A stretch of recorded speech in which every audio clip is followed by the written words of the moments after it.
think I'm live. Hello, good afternoon. It's Tuesday.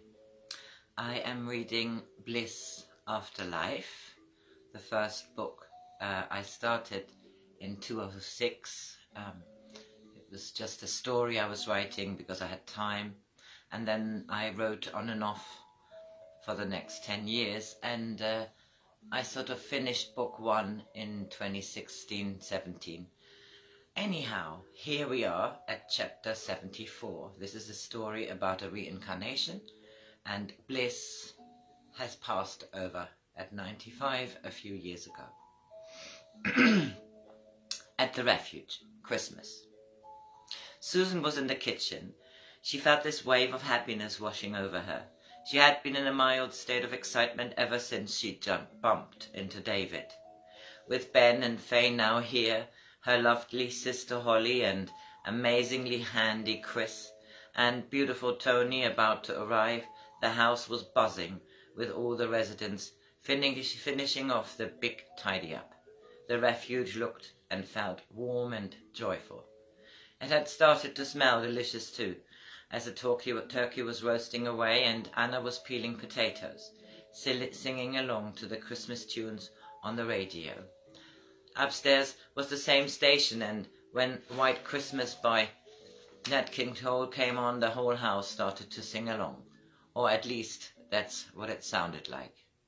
The doorbell rang and Anna jumped up to open the door. She was looking forward to seeing Faye in particular, but also Ben and Tony, who were all in her age range. "Hello, Faye, you have grown," they all laughed. Ben and Faye had red cheeks. It was freezing cold outside. Another car pulled up outside, and Holly and Chris waved. And there was Tony, coming around the corner. All had arrived at the same time. Susan appeared at the door, wiping her hands on her apron. She threw her arms around Ben, and everybody filed in. "When I said 1 o'clock, I never expected you all to actually be here, exactly at 1. They all laughed. It was funny that all had come together from all different directions. Everybody took off coats and hats. The house was warm. Susan had lit a fire in the big living room, and everything seemed to sparkle, which caused a lot of oohs and ahs. They had all decorated it the most beautiful way. Susan was chuffed. It looked exactly like she imagined it when she bought new fairy lights and decorations. The tree was magnificent. Real Nordic pine, and tall and full of lovely decorations glinting in the lights. Presents were deposited under it by all. I hope you have labelled them all, my dears, as this is some pile of presents. Susan laughed. She felt so happy and knew this was going to be a great Christmas. Chapter 75. Bliss and Alexei, baby girl. Bliss was Alexei, baby girl's special place of contemplation, waiting by the lake for Alexei to come and rest. It was now only 3 months until baby will be born. Bliss often met him to communicate and strengthen the vitality of baby girl, now in her final stages and finishing her body. "I love coming back here and rest. I am slowly growing into my body, and I can now hear with my little ears." They laughed. This linear time prior to birth is a wonderful respite from growing in a body. There is much split energies on Earth. When you're back, technology will have advanced much, and for the first time for a very long time, people are directly and instantly connected through technology. You shall spend some time in different places, and you will be able to connect with family and friends wherever you are. People are now sharing experiences which no one would have seen at the time of your last incarnation, which has been a relative short time in earthly years.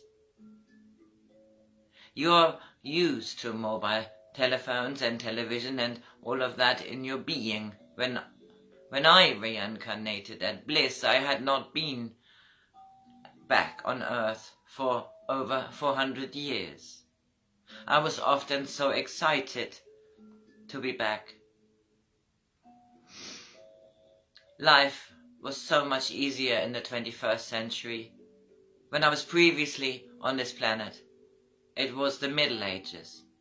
Although I came back with the same amnesia, being bliss, I loved seeking out truth. Hidden in old texts and information, I did have a computer in the last days of my life, and I saw the whole development of technology. You know, I lived relatively long. 95 years was quite an achievement, although people are now going to become older. Once you little children have saturated this beautiful planet, we shall have created a fantastic momentum. It has been going on for some time, this recognition of personal power, the creation of one's own reality, the sharing of thoughts through books, now the wireless, or say the internet, no wires either way. So fast the development, almost too fast right now. Bliss smiled, remembering the stages of records and cassettes and CDs and USBs, Bluetooth, and so it goes on. I'm still surprised that I had completely forgotten everything decided prior to my Alexei life. I too took no time for meditation. In fact, I don't think I ever even came across the word. I went to church on special occasions. My parents were quite devout Christians, and I remember only that as a little child I did love the community gatherings around Christmas, but I left all that behind at a young age already. I felt I had a valid reason. Money was all important to me. I think I overcompensated for being so poor in that life prior to that one. Both laughed. Bliss, you were indeed not very self-reflective. Your guides tried to steer you, but you had a strong will and never opened your heart to emotions and feelings. Somehow you lost that. And I know you found out all of that when you went through your life review. You are courageous to go back so soon, my dear. Yes, that's what I want to be, a courageous soul. I know I shall need to be that. I know what's going on. Earth has been calling to me and many of my soul group. We are ready to enter, and I know I'm not alone. I so look forward to going back and getting on with my plans. It seems we discussed it for ages. Ever since I came back home here, I wanted to go back again. I shall love life. Yes, I think you will this time, she laughed again. Both felt the excitement of times in the physical. It's so very different once here in the realm. I'm excited about eating again, and I love my family already. I shall experience so much when I'm back there. It will be amazing. Alexei, hold on to this excitement. You will forget much. Your life as Alexei will be in the past. So long back that you will not remember. You know that. I know you do. Alexei was still. When I looked back at my last life, I found it hard to fathom why I was often so nasty. You know, I used to phone people on Friday with bad news on a contract just so that they had a rotten, worrisome weekend. Took me a long time researching why I was so nasty, but I know I shall not be that in my new incarnation. We've had this conversation before, my dear friend, but I know this to be true. Times are changing on planet Earth. I know that you will not go back with a completely wiped out memory. You will be one of the new children, which are being born now in the last decade or so. How do you feel about that? I'm super excited. How great will it be that I shall remember some of my lessons and prove to myself that I shall have now be able to contribute to increasing the frequency there. I know, Bliss. My soul group and all our linked groups are talking about little else. It will be exciting. You seem to know what you want, which is wonderful, isn't it? You know you will come into this environment of Earth's variety, and you will already know what you prefer. And you know that before you come to the physical realm, when you are in the physical, it will be the same. Just watch what you think about. Bliss smiled. once you decide, not once you ponder or speculate or wonder, weigh the pluses and minuses, but once you make a decision, when you come into alignment with your idea of desire, with no resistance within you, all things will move in cooperation with your decision. You will feel that you are guided, and you know that we are here, and this is here. They basked in the beauty of their vision around them. The lake was beautiful. The sun was just coming down behind the trees, and the reflection on the lake was a wonderful sight. Both were clear in their vision presented. However you think, so it shall be. And they enjoyed sharing the beauty. No, you're not alone. You were never alone. But actually, we're crying over spilt milk. Both laughed. It is fun to be here and see a jug of milk spilling just by focusing on their thought. I already know that I shall miss this. The time I spend with you is fun. Bliss by name and bliss by nature.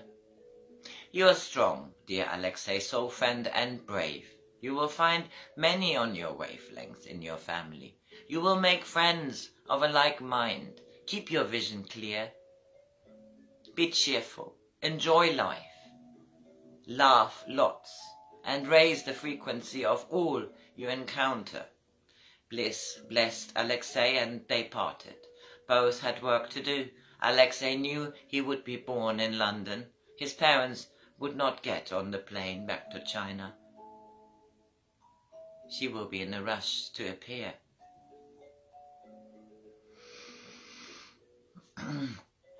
Christmas Day at the refuge.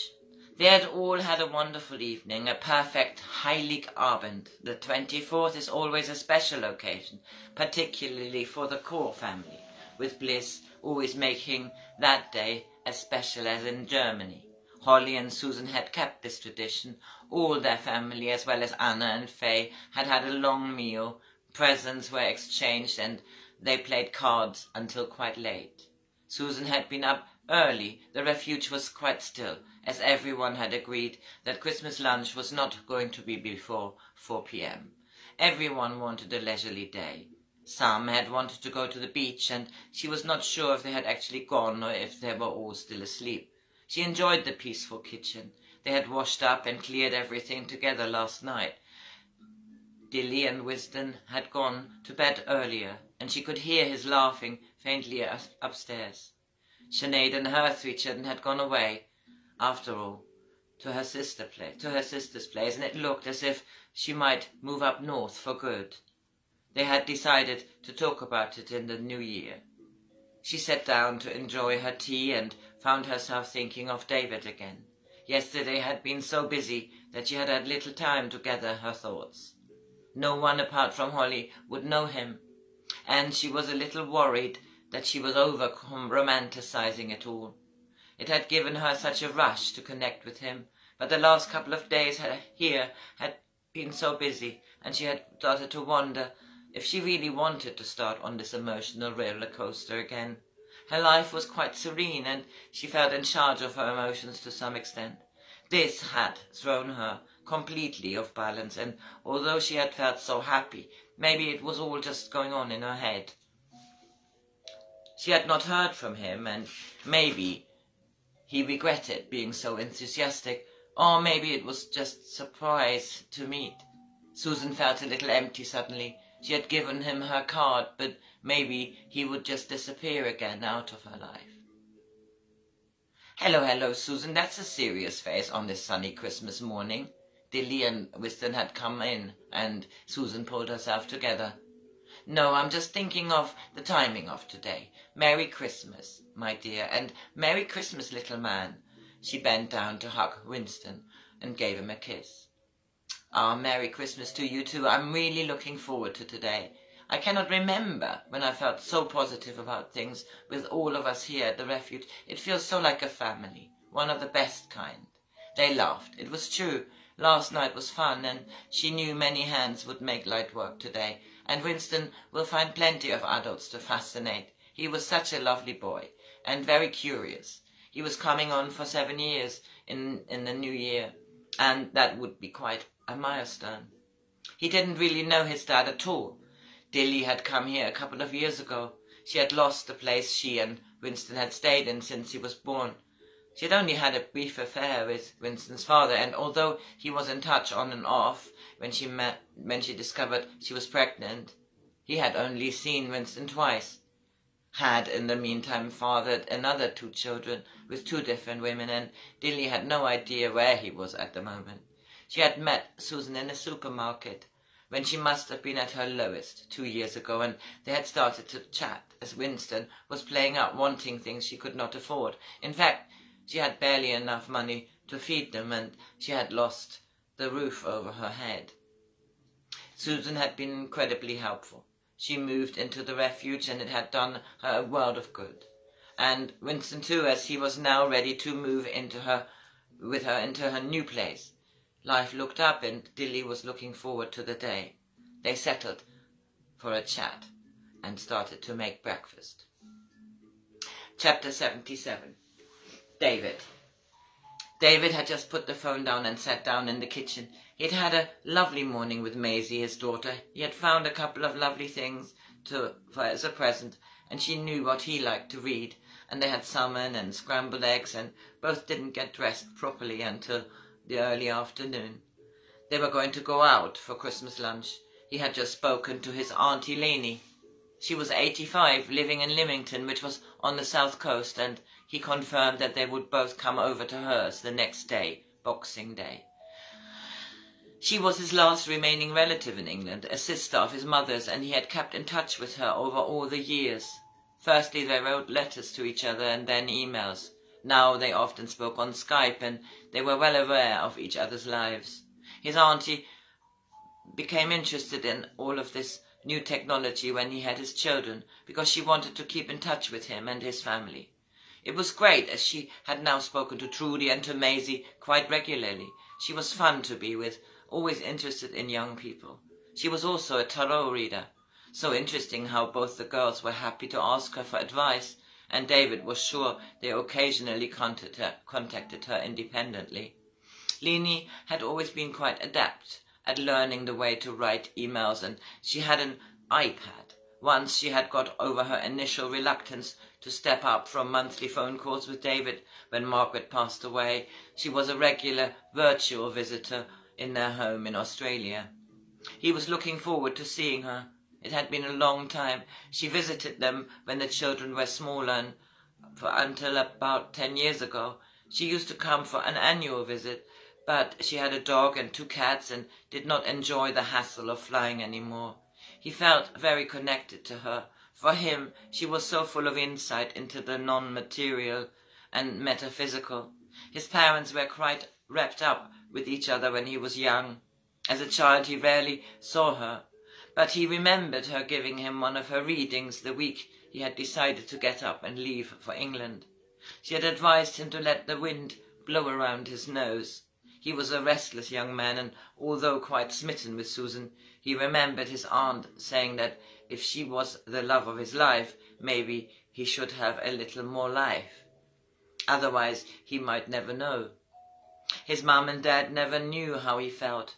They were happy he wanted to explore the world, and also visited over the years. Not the last 15, though, and both had now passed on. Leni was still very much alive. She had been 7 years younger than his mother, and had always been lively, travelling and exploring. She had had a daughter, which sadly died of an illness. David thought she would be around his age had she lived. Leni's husband passed soon after that. He never got over the grief of losing his beloved daughter, and Auntie Leni stayed by herself, ever more interested in the things beyond the material. David had been much more in touch with her after he left in his 20s than when he was small. She was an auntie who was always a good laugh and enjoyed the company of his parents. He only remembered vaguely her husband, and he didn't remember her daughter at all. They had lived in Sweden for many years, and somehow he had started talking to her at length just before the year he left England. She had moved closer to the sea, to Hampshire, more than 35 years ago, and he was looking forward to seeing all the places she had talked to him about over the years. She had settled down in her house for many years now, and he had never seen it in real life, although Leni had a tendency to show the iPad around the house and garden at various times to show him what she had planted. He was going to check if Maisie had finally vacated the shower, as he wanted to get ready for the lunch down the road. He was pondering if he should phone Susan, but he decided against it. He was not quite sure in his head how this was all going to go. She seemed very wrapped up in her life, he thought. He probably hurt her quite a lot way back then. He never wrote. He had heard she had started to go out with Steve, and he had put her out of his mind. She had appeared again more recently in his mind, but he was wondering if it had because she reminded him of himself in his 20s, when he was in his 20s. Recently, when he heard music of a particular era, he had started to remember the old days. Seeing her had taken him aback, and he felt shaken. Did he want to be shaken? It wasn't as if he didn't have enough on his plate. His mind kept wandering, and he slowly started walking up the stairs to get ready. Chapter 78. Boxing Day at Aunt Leni. David and Maisie had had a lovely Christmas day, very lazy after the lunch, and spent the evening watching telly and talking. Their perspectives of Margaret were so different, and David was glad some time had passed since her death, and he was glad Maisie had so many happy memories of her mum. They had kept their differences largely away from the children, and when she got ill, he just felt sorry for her. He was looking forward to Leni, and they had had a really easy journey. He was just coming up the little lane where she lived and parked the car. Here we are. What a lovely cottage. So like her, somehow. The front door opened, and a small but upright elderly lady stepped out, beaming at them. They all embraced. Auntie Leni, both David and Maisie spoke in unison. Her eyes were brown, and to her always seemed wide awake, curious and interested. He was always interested in questioning her, and they had quite a few deep conversations over recent years. He loved his aunt's perspectives. Sometimes, for him, the world was often black and white, and after conversation with Leni, he always felt better. It probably helped that she was a lot older. As a child, he loved her stories, and she always seemed to actually listen to what he felt, and always had the right words to soothe him. "So, you want a reading then?" David had never told anyone that he loved having a tarot reading with his aunt. He was never sure in his mind what she thought about it, and wouldn't have been seen dead at any of the places where one could have a reading. In the last few years he had been surprised how easy it seemed to get a reading. There was even a spiritual and tarot shop in the high street at his Australian home. However, when young, he had loved it when she took her cards and did a reading of 3 cards representing his past, present and future. Although it was never as clear as that, she would interpret the cards, and she was always spot on. Of course she knew him, but whatever she often told him would not be something he had confided or even mentioned. Sometimes he just knew that it was always a nice thing when she gave him one of her readings. At this moment he could easily do with some advice or insight. He had been a bit in a whirl since he met Susan. He could not remember being so confused emotionally, and somehow he wasn't sure he liked it. But thinking about her made his heart beat faster. "Okay, come, sit down. I have them ready. Let me shuffle. Relax and just focus on what you would like to resolve and what is moving you at the moment." David sat back and relaxed, watching his aunt shuffle the cards. The psychic tarot. He had always loved these. The pictures were so evocative. She split the cards and made 3 piles and turned the cards on each. To the left, his past. It revealed the number 16, disruption. It was a black card with a man, his hands bound, a troubled face behind a wall, but all the edges were golden bright. Ooh, a major arcana card. Well, this is representing your past. Sudden disruptions and major changes. Even if these appeared negative at the time, this can lead to a total shift in your lifestyle. In traditional tarot meaning, this card represents the falling tower that eventually crumbles due to its weak foundations. So whichever part in your life you now direct your focus, this is an opportunity to rebuild with a solid, positive structure to make you even stronger. Difficult times, if you choose it, become a catalyst for positive change. Learn from past mistakes, accept them and integrate them into your life.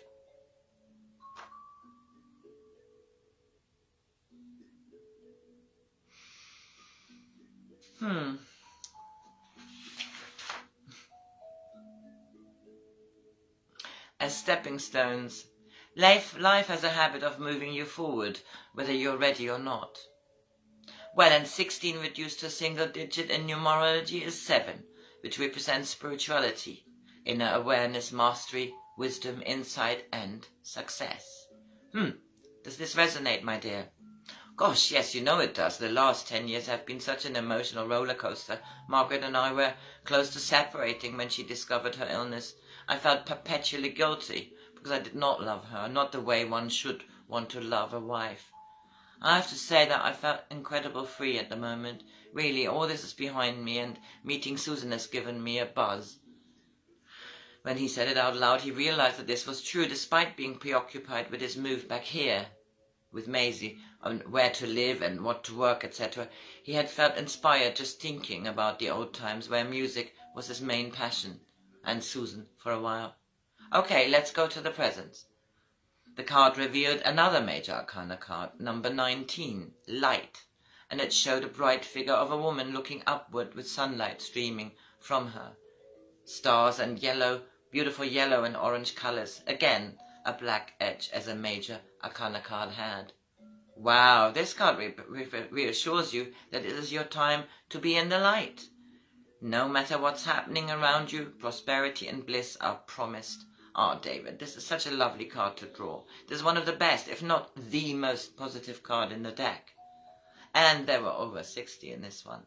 You will attract the right people into your life, my dear. Be discerning, but be open to whatever or whoever you are attracting, for your rays reach far and wide. Use the energy of positive thoughts and continue thinking about the happiest and most joyful of memories, which will light the path before you even more brightly and attract exactly what you are emanating. Keep on shining. And 19 being a 1, meaning beginnings, leadership, self, courage, and willpower. In traditional tarot, this would be the sun. Well, this sounds great, doesn't it?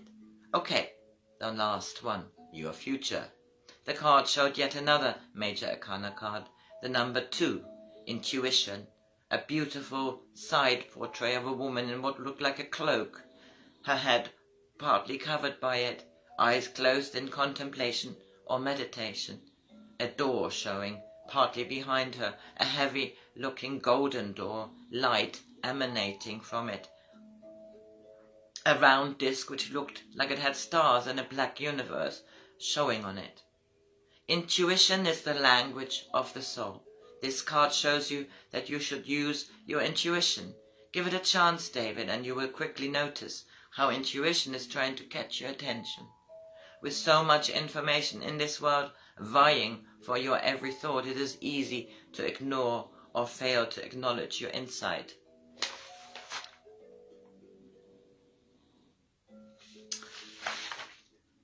I've got the pages here confused and need to sort it out so that I can read the next chapter properly. Have a good Tuesday evening.